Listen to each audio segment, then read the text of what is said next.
कोटा शहर के कुन्हाड़ी थाना क्षेत्र में एक कोचिंग छात्र ने सुसाइड कर लिया। उसने हॉस्टल के कमरे में फंदा लगा लिया। अभिषेक यूपी के बदायूं का रहने वाला था।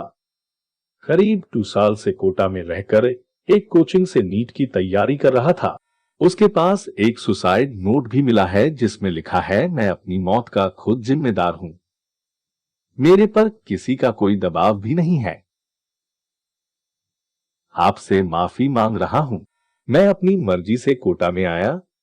मेरे घर का कोई भी दबाव नहीं था मुझ पर। सॉरी दीदी, मम्मी, सॉरी भाई, सॉरी दोस्तों। मेरी आपसे विनती है, मैं हार गया हूं, इसलिए प्राण देना चाहता हूं। अभिषेक कमला उद्यान नगर क्षेत्र में एक हॉस्टल में रहता था। जानकारी के अनुसार वो कुछ समय से कोचिंग नहीं जा रहा था। बताया जा रहा है कि बुधवार रात वो कमरे से बाहर नहीं निकला। उसने एंटी सुसाइड फेन से लटककर फांसी लगाने की कोशिश की, लेकिन फेन नीचे आ गया। फिर उसने कमरे में लगे कड़े से फांसी लगा ली। अभिषेक 2 साल से कोटा में रह रहा था।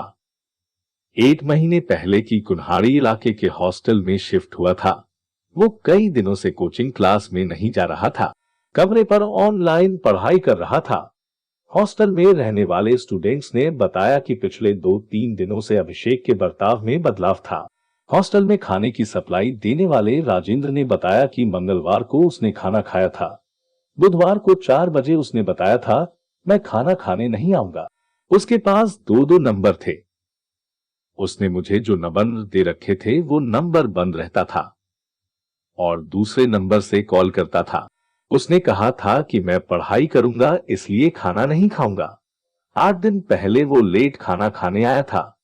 तब उससे देरी से आने का कारण पूछा था। उसने बताया था कि वो दोस्त को दिखाने गया था।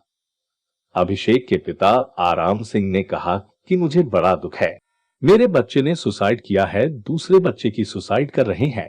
माँ बाप बच्चों को कैसे पालते हैं, कैसे पढ़ाते हैं, लेकिन सरकार, कोचिंग संस्थान या हमारा भेदभाव इस तरीके का है, इसलिए बच्चे सुसाइड कर रहे हैं।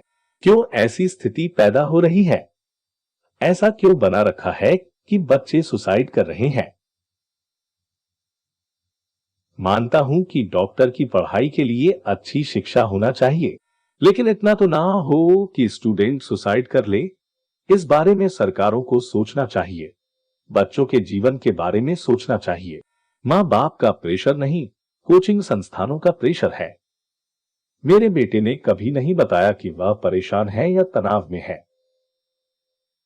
तो वह तब अपने तक रखता था। मैंने पूछा भी सही, लेकिन उसने नहीं बताया।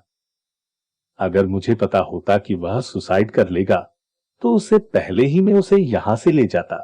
मेरा कहना है कि सरकार ध्यान दे, सरकार कोई नीति बनाए जिससे हमारे समाज में जो सुसाइड की घटना बन रही है इसको कैसे रोका जाए।